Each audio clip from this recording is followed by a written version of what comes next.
کیا ان کی کوئی ملاقات ہو جائے گی؟ کچھ معاملات جو ہیں وہ سپریم کورٹ تک بھی پہنچے ہیں، جو سپریم کورٹ کے چیف جسٹس ہیں ان سے ملاقات بھی ہوئی، کچھ یقین دہانی بھی کروائی گئی. تو اس طرح کی خبریں گردش کر رہی ہیں کہ عمران خان صاحب کو ہو سکتا ہے عید سے پہلے یا عید کے فوراً بعد کوئی ریلیف مل جائے، ان کو اسپتال شفٹ کر دیا جائے، ان کی ملاقاتوں کا سلسلہ شروع ہو جائے.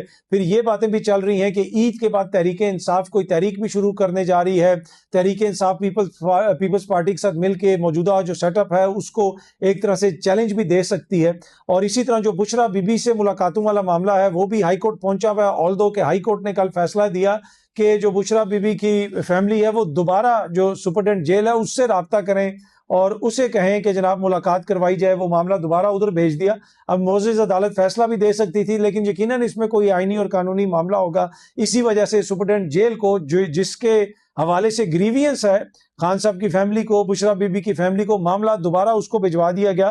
تو اب دیکھتے ہیں جناب کہ ان کی ملاقات ہوگی یا نہیں ہوگی. دیکھیں جہاں تک ریلیف کا تعلق ہے اور جہاں تک ان کی ٹریٹمنٹ کا تعلق ہے، بہت سارے لوگ کہتے ہیں جی ماضی میں جو دیگر لوگ تھے ان کے ساتھ بھی یہ ہو رہا تھا وہ ہو رہا تھا. جس طرح کا سلوک اس وقت بشرا بی بی کے ساتھ ہو رہا ہے، جس طرح کی صورتحال کا سامنا اس وقت خان صاحب کو ہے، کسی لیڈر کو نہیں تھا، ان کے کسی لیڈر کو نہیں تھا. یہ جتنی مرضی آپ کو کہانیاں سناتے رہیں وہ کہانیوں سے زیادہ اور کچھ نہیں ہے. جب یہ لوگ قید میں بھی تھے، جب ان کو جو ہے ایک طرح سے گرفتار کیا ہوا تھا، ان کو پھر بھی عدالتوں میں پیش کیا جاتا تھا، اوپن عدالتوں میں پیش کیا جاتا تھا. بلکہ یہ آپ چھوٹی سی ویڈیو دیکھیں، یہ سائٹ پہ ویڈیو چل رہی ہے، یہ حمزہ شہباز صاحب کو عدالت میں پیش کیا گیا تھا. آپ دیکھیں یہ کیسے انگلی دکھا رہے ہیں اس پولیس افسر کو اور ہاتھ سے کہہ رہے ہیں کہ بھائی سائڈ پہ ہو جاؤ.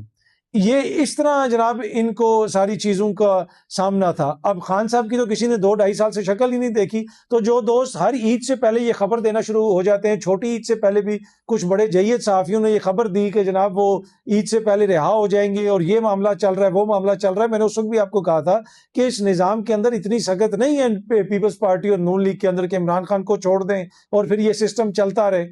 آپ سمجھتے ہیں کہ واقعی یہ سسٹم پھر اس طرح چل سکتا ہے؟ نہیں، مجھے نہیں لگتا. اور مجھے نہیں لگتا کہ خان صاحب کو ریلیف ملے گا چھوٹی عید سے پہلے. اور بڑی عید کے بعد یا بڑی عید سے پہلے بھی میں دوبارہ یہ سمجھتا ہوں کہ مجھے عمران خان صاحب کو اس طرح ریلیف ملتا ہوا نظر نہیں آ رہا. ایک صورت میں ریلیف ملے گا جب معاملہ جو ہے تھوڑا سا گرم ہوگا، جب سیاسی دباؤ پڑے گا حکومت کے اوپر، پھر آپ دیکھیں گے کہ چیزیں موو فارورڈ ہوں گی.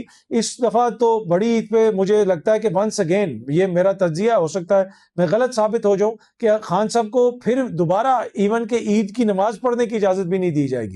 پہلے بھی نہیں دی گئی، ان کی پارٹی نے اس کا گلہ شکوہ بھی کیا، ان کی فیملی نے بھی کہا کہ بھائی ان کو عید کی نماز بھی نہیں پڑھنے دیتے. یعنی سیکیورٹی کی یہ صورتحال ہے کہ وہ کہتے ہیں کہ جو عید کی نماز جیل کے اندر ہوتی ہے اس کو ادھر بھی ہم رسک نہیں لے سکتے کہ عمران خان صاحب کو ادھر جو ہے باجماعت نماز پڑھوا دیں. یہ نہ ہو کہ وہاں پہ کوئی نعرہ لگ جائے یا کوئی اور مسئلہ بن جائے.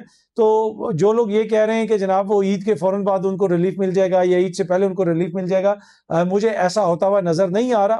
ہاں، جس طرح میں نے آپ کو کہا کہ پی ٹی آئی کے ذہن میں یہ ہے کہ عید کے بعد ہم چیزوں کو مزید تھوڑا پریشر بڑھائیں گے. ویسے تو اس جمعے کو کل بھی انہوں نے احتجاج کی کال دی ہوئی ہے، آج بھی ملاقات کا دن ہے. مجھے نہیں لگتا کہ آج ملاقات ہوگی، آلدو کہ معاملہ ہائی کورٹ سے بشرا بی بی کی فیملی والا جو معاملہ ہے ملاقات والا وہ واپس اڈیالہ جیل کی اتھارٹیز کو کہا گیا کہ ان سے جا کے رابطہ کریں. تو آج دیکھتے ہیں کہ ملاقات ہوتی ہے یا نہیں. ہاں، ایک خبر ضرور آتی ہے کہ جی جیل میں بشرا بی بی کی اور عمران خان صاحب کی ملاقات کروا دی گئی. اس میں کون سا کوئی انڈیپینڈنٹ آبزرور تھا؟ کون کنفرم کر سکتا ہے؟ کون اس کو ریفیوٹ کر سکتا ہے یا کون اس کو ایک طرح سے اس کی تصدیق کر سکتا ہے؟ یہ تو بڑا ایسا معاملہ ہے کہ جس پہ عام بندہ تو کامنٹ نہیں کر سکتا. جو اتھارٹیز بتائیں گی پھر آپ کو منوان وہی چیز ماننی پڑے گی یا آپ کو اس کے حوالے سے تھوڑا بہت سینیکل ہونا پڑے گا. لیکن ونس اگین، جس طرح میں پہلے بھی کہہ رہا تھا کہ مجھے یہ جو ریلیف والی خبریں اور باتیں ہمیشہ آنی شروع ہو جاتی ہیں، مجھے اس میں کوئی صداقت نہیں لگ رہی. لوکنگ ایٹ دا جو سیناریو ہے اس وقت، جو صورتحال ہے، اس ساری چیز کو اگر آپ اپنے سامنے رکھیں تو مجھے کچھ ایسا ہوتا ہوا نظر نہیں آ رہا. اچھا جی، اکثر یہ سوشل میڈیا پہ بحث چل رہی ہوتی ہے اور صحافی بھی یہ بات کر رہے ہوتے ہیں کہ لوگوں کی زبان درست نہیں ہے، دشنام ترازی کی جاتی ہے، لوگوں کو برا بھلا کہا جاتا ہے سوشل میڈیا پر. اور کسی بھی جماعت کے ورکر کی جانب سے کہا جائے تو میرے خیال میں وہ قابل مذمت ہے. آپ ایک دوسرے کے اوپر تنقید کر سکتے ہیں، آپ ایک دوسرے کے خلاف بات کر سکتے ہیں اور شائستگی سے بھی کر سکتے ہیں. لیکن الزام اکثر پی ٹی آئی کے اوپر لگایا جاتا ہے. پر جو نون اکاؤنٹس ہیں، جو نون شخصیات ہیں، جو آ کے حکومتی شخصیات سے ملتی ہیں، ان کو پروٹوکول ملتا ہے، ان کی زبان انتہائی غلیظ ہے، وہ آپ سارے کے سارے آپ کو نون لیگ کے ساتھ کہیں نہ کہیں جا کے ان کا کنیکشن آپ کو نظر آتا ہے۔ اب ایک اور میں شخصیت کو دیکھ رہا تھا کہ کل سوشل میڈیا پہ ان کی ویڈیو شیئر کی ہوئی ہے، وہاں پہ ایک وزیر صاحب بھی پہنچے ہوئے ہیں، بلکہ ایک اور جو امپورٹنٹ شخصیت ہے حکومتی وہ بھی پہنچی ہوئی ہے، کچھ صحافیوں کو بھی بلایا ہوا ہے کہ جناب یہ شخصیت آئی ہوئی ہے اور ان کے اہتمام میں جناب ان کے لیے یہ سارا اہتمام کیا گیا ہے۔ اگر آپ اس شخصیت کے ٹویٹر اکاؤنٹ پہ جائیں اور کل جا کے ہم نے خود چیک کیا، آپ بہن لکھیں تو اس سے ریلیٹڈ گالیاں آپ کو ملیں گی، آپ کوئی اور چیز لکھیں اس سے ریلیٹڈ آپ کو گالیاں ملیں گی، لوگوں کو ٹیگ کر کے پی ٹی آئی کے دور حکومت میں اس وقت کے ایک وزیر کو ٹیگ کر کے گندی بہن کی گالی دی گئی ہے۔ اس کے علاوہ اور اتنی زیادہ چیزیں ہیں جو میں شیئر کر سکتا ہوں، وہ شخصیت کون سی ہے وہ سارے ہم نے اسکرین شاٹ سب کچھ لے کے رکھے ہوئے، لیکن کہنے کا صرف مقصد یہ ہے کہ جیسے یہ لیکچر دیے جاتے ہیں کہ جی دشنام ترازی شروع ہو گئی، یہ ہو گیا وہ ہو گیا، لیکن جو لوگ اس میں ملوث ہیں ان سے اپنے آپ کو سیاسی جماعتیں کتنا دور کرتی ہیں۔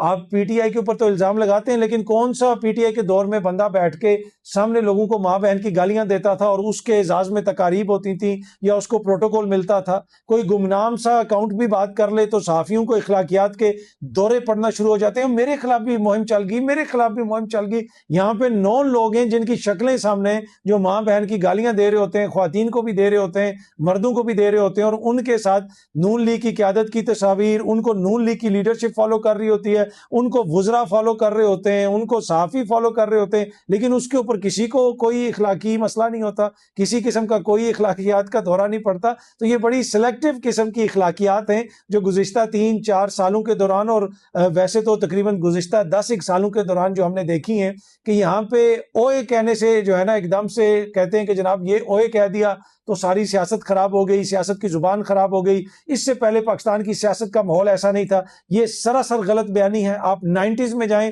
جو زبان استعمال کی جاتی تھی، آپ اس سے پیچھے چلے جائیں جو زبان استعمال کی جاتی تھی، آپ 70s میں چلے جائیں جو زبان استعمال کی جاتی تھی، بیگم نسیم ولی خان صاحبہ پہ کیسے تنقید ہوتی تھی، اسی طرح بھٹو صاحب اپنے جلسوں میں کون سی زبان استعمال کرتے تھے۔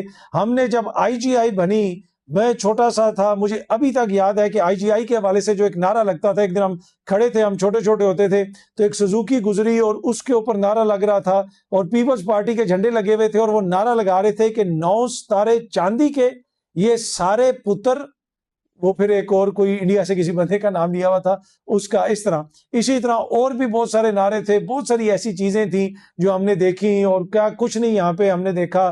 پھر پارلیمنٹ کے اندر جو رویے تھے وہ ہم نے دیکھے، گو بابا گو کے نعرے لگتے تھے، کوئی صدر مملکت خطاب کرنے آتا تھا تو اس کے اوپر چڑھائی کر دی جاتی تھی، اس کے اوپر چادریں پھینکی جاتی تھیں، لڑائیاں ہوتی تھیں، پتہ نہیں کیا کچھ ہوتا تھا۔ لیکن ایسے بھولے بن کے آپ کو بتاتے ہیں کہ جناب یہ ساری خرابی جو ہے یہ سوشل میڈیا کے آنے سے آ گئی ہے یا کسی اور جماعت کے آنے سے آ گئی ہے۔ اب ہوا یہ ہے کہ ان کی وہ جو ان ساری چیزوں کے اوپر اجارہ داری تھی وہ ایک طرح سے ختم ہو گئی ہے، لوگ آگے سے کوشچن کرتے ہیں، تو شاید جو ہے اس کو کاؤنٹر کرنے کے لیے بیانیاں بنانے کی کوشش کی جاتی ہے کہ جی اب وہ بڑی یہ ہو گیا تو اب بڑا وہ ہو گیا۔ نہیں، ابھی بھی پاکستان کے اندر جو سیاسی ماحول ہے وہ اس سے لاکھ درجے بہتر ہے جو سیاسی ماحول 90s میں تھا، جو سیاسی ماحول 70s میں تھا، جو سیاسی ماحول 60s میں تھا۔ قائد اعظم کی بہن کے اوپر کس قسم کے الزامات لگائے گئے، گھٹیا قسم کے، اسی ملک کے اندر۔ تو یہ کوئی آج کی بات نہیں ہے، یہ بڑے عرصے سے اسی طریقے سے معاملات چل رہے ہیں۔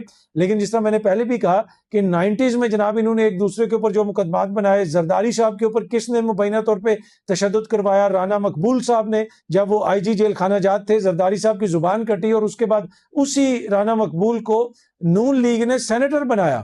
یہ وہی رانا مقبول تھے جو آرمی چیف کو گرفتار کرنے پہنچ گئے تھے، اور اس کی وجہ سے پھر بعد میں وہ خود گرفتار ہو گئے تھے۔ جب مشرف صاحب کا طیارہ موڑا گیا اور اس طیارے کو نواب شاہ اتارا گیا غالباً، تو وہاں پہ یہ پہنچ گئے تھے پولیس پارٹی کو لے کے آرمی چیف کو گرفتار کرنے۔ یہ اتنے بڑے لائلسٹ تھے کس کے؟ نون لیگ کے۔ اور بعد میں پھر ان کو ریوارڈ بھی دیا گیا اور ان کو سینیٹر بنایا گیا۔